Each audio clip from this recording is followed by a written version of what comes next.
My name is Ariana, and this is my presentation for my research Deliverable and ENC1102. Today, I will be discussing Blumhouse horror films.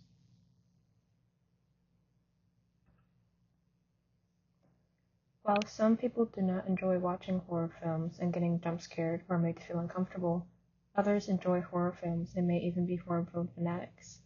I've been watching horror films since I was a child, mostly movies from the Blumhouse Productions company, and I've noticed that the movies have changed as I've gotten older and their production company has progressed.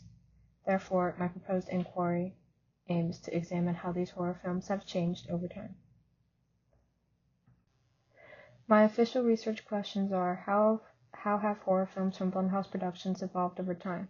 Have they changed in any way? Do they follow a similar pattern?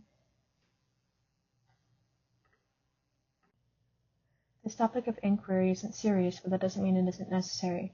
I am not the only person who wonders about these things. Examining the history of horror films and how they have changed over time can ultimately help people who want to improve their horror films. For instance, understanding how a successful horror film company like Blumhouse Productions formats its movies and changes with the times helps illustrate how the horror film genre has evolved and how you can evolve with it. It's also helpful when trying to understand the horror genre as a whole. Horror films would not be very entertaining if they weren't effective in their methods of scaring people or making people feel uneasy. Therefore, analyzing how a very successful horror film company goes about its business and production helps others who may want to make an effective horror film themselves. And a broader benefit, however, analyzing the evolution of successful horror films also helps society understand how fear, anxiety, culture, and technological advancements have been utilized at different times. To provide some background information on Blumhouse Productions, I will summarize what they have on their website about themselves. Blumhouse Productions, founded by Jason Blum, revolutionized horror by producing low-budget films with high creative freedom, resulting in major hits like Get Out, Paranormal Activity, and The Purge. The company blends suspense with social commentary, proving horror can be both commercially successful and culturally impactful. Beyond film, Blumhouse has expanded into TV, continuing to champion innovative, thought-provoking storytelling. ChatGPT. To be more specific about why I chose Blumhouse Productions, it's because of their success and focus on horror. Many production companies today have done horror, but it's not their focus, or it only recently became their focus. Blumhouse has always done horror and has almost always been successful in producing horror, so I chose them because they would be the most accurate tribute to how horror has evolved. When researching this topic, I ensured to do good research so that I could state a conclusion with confidence. To do good, beneficial research, I had to use methods of research that matched my inquiry proposal and answered the questions I was asking most fully. Considering my inquiries are historical and analytically based, I used methods that cater to those. The primary research method I used was archival research. Archival research, as described by Driscoll in the article Introduction to Primary Research, is the method of studying archival materials when you are analyzing media such as newspapers, journals, letters, and other forms such as movies. 153. Another method I used was observation, but I think observation is explained very similarly to archival research. For instance, observation can be conducted on nearly any subject matter, and the kinds of observations you do depend on your research question. Driscoll 160. Both observation and archival research are observation methods. Archival research is just more specific about what you're observing. Therefore, these forms of research were most useful for my particular interest. Lemon 11. Now that I have stated the type of research I conducted, I will explain how I implemented these methods. Using observation and archival research, I looked through selected movies based on their production year. I watched the first movie by Blumhouse Production Company and continued watching movies from within 1 to 3 years of each other until I reached the most recent movie they released. When watching, I noted certain themes or patterns I saw within the movies, and I also noted what things changed. I then analyzed these findings to see if things shifted to a new pattern or theme over time, or if nothing from the horror movie genre formula has changed. To be more specific, I watched an older horror film from Blumhouse Productions and wrote down every observation I had, and then I watched about 10 more movies, getting more recent as it went on, and did the same with them. I then compared my findings and came up with a conclusion. Before I dive in, I did some preliminary research to find out what was already known in this area of research. One researcher, Christina Gold, looked into how horror films as a whole change. Christina Gold's Horrorlution explores how horror films evolve by adapting to contemporary fears while retaining classical suspense techniques. By analyzing The Oblique 1955, The Shining 1980, and The Ring 2001, Gold shows how lighting, camera work, narrative, and audio reflect shifting societal anxieties. The project highlights horror's lasting impact through its emotional exploitation of fear. ChatGPT. Another researcher, Mina Rincon, dived into how horror films as a whole act as society's enhanced fears. Mina Rincon's article explores how horror films act as cultural mirrors reflecting society's shifting fears, moral panics, and social tensions. Through insights from film scholar Michelle Martinez, it shows how horror uses a metaphors, monsters, and subgenres to critique real-world issues like gender roles, racism, political instability, and technological anxiety. Ultimately, horror evolves with society, blending fear with social commentary. ChatGPT. A third researcher, Paul Webb, looked into how Blumhouse Productions revolutionized the horror film industry's budget. Paul Webb's short guide to Blumhouse Production talks about how Blumhouse Productions, founded by Jason Blum, revolutionized horror with its low-budget, high-return model, giving directors creative freedom while keeping costs minimal. Hits like Paranormal Activity, The Purge, and Get Out show how the studio blends real-world themes with commercial success.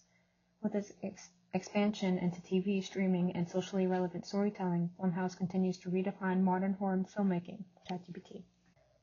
In order to input my notes and organize them, I created a table to fill out both throughout the movie and after the movie. I included different columns to record the number of jump scares, if there was a happy ending, core rating from 1 to 5, with 1 being a low amount of gore and 5 being a large amount of gore, what the theme was, what the subgenre of horror was, the age rating, the lighting/coloring of the film, and the ratings from IMDb and Rotten Tomatoes.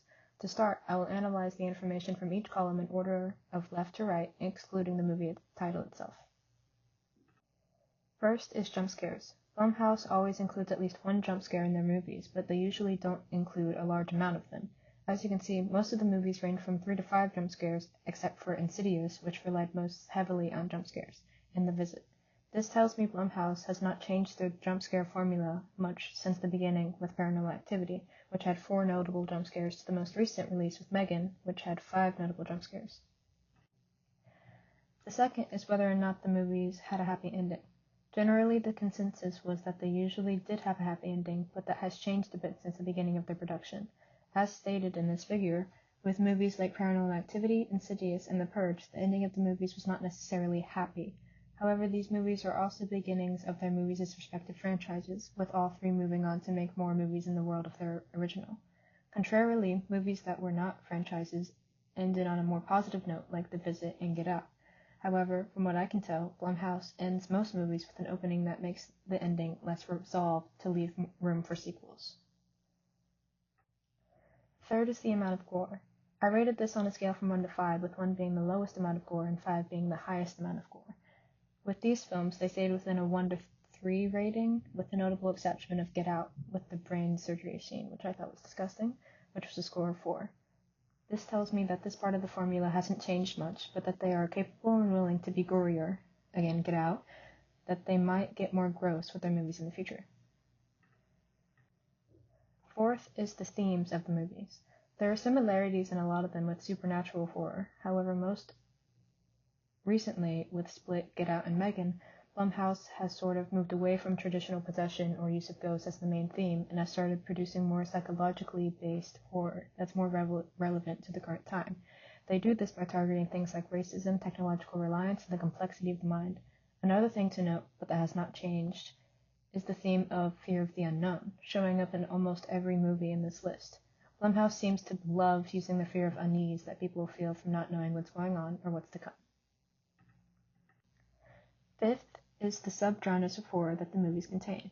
In the beginning, Blumhouse seemed to rely on one form of horror genre like supernatural horror or psychological, along with smaller subgenres like mystery. However, later on, they started mixing larger subgenres by using both supernatural horror and psychological horror in The Black Phone, and a noir horror like technology horror along with psychological horror like in Megan. This tells me that they have gotten braver and more creative with their subgenre choice. Sixth is the age rating. Blumhouse has stuck around the PG-13 range with some R-rated movies included in there: Paranormal Activity, The Purge, Get Out, and Black Phone. This tells me that Blumhouse generally prefers to appeal to a larger audience, which may be another reason why their gore rating stays low. Seventh is the lighting/colors used in the films. This section is where all of the movies have the most contrast. Blumhouse tends to move between shadowy, natural, and high-key lighting inconsistently. They also move through coloring inconsistently. However, whenever it comes to the horror scenes, that they usually like to go darker with their lighting and bluer with their coloring. This is with the exception of the more recent movies that came out, like Megan and The Black Phone. From the analysis I did above, the conclusions I have drawn for my research questions are that horror films from the production company Blumhouse Productions have evolved somewhat over time. They have changed their subgenre categories, lighting/coloring, themes, and have gotten further with gore. The similar pattern they still follow are their maturity ratings, their theme of fear of the unknown, and until more recently, their lighting/coloring for their films. Horror scenes. What my research still leaves with the question is how maybe some other factors such as the producer or societal expectations may sway how these movies are made as well. It also does not cover much about how the factors affect consumer satisfaction. These are areas that would need further research.